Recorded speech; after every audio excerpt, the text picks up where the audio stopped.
ধামরাইয়ে ডাকাতির প্রস্তুতিকালে ৮ জন গ্রেফতার, দেশীয় অস্ত্র উদ্ধার।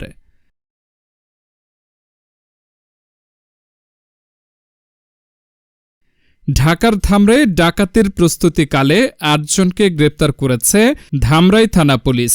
সোমবার ২১ জুলাই রাতে উপজেলার সুয়াপুর ইউনিয়নের পাকিস্তান বাজার এলাকা থেকে স্থানীয়দের সহায়তায় তাদের আটক করা হয়।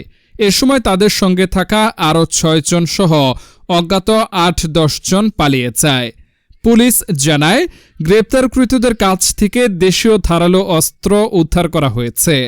উদ্ধারকৃত অস্ত্রের মধ্যে রয়েছে ২টি চাইনিজ কুড়াল, ২টি রামদা ও ১টি চাপাতি। আটক ব্যক্তিদের বিরুদ্ধে ডাকাতির প্রস্তুতির অভিযোগে মামলা দায়ের করা হয়েছে। মিলন, মোহাম্মদ ইমন হোসেন, মোহাম্মদ মেহেদি হাসান, মোহাম্মদ চঞ্চল মিয়া, মোহাম্মদ জাকির হোসেন, সেলিম মিয়া, মান্নান ব্যাপারী, সাইদুর রহমান তারেক। মঙ্গলবার সকালে তাদের আদালতে পাঠিয়ে ৭ দিনের রিমান্ড আবেদন করেছে পুলিশ। ধামরাই থানার ভারপ্রাপ্ত কর্মকর্তা ওসি মোহাম্মদ মনিরুল ইসলাম বলেন, সীমানাবর্তী পাকিস্তান বাজারে স্থানীয় জনগণ কয়েকজন ডাকাত ধরে রেখেছে। উক্ত তথ্য আমাকে অবহিত করে। আমি তাৎক্ষণিক তাকে পাকিস্তান বাজার যেতে বলিলে সে সঙ্গীয় ফোর্সসহ এবং লিমা ডিউটিতে থাকা ফোর্সসহ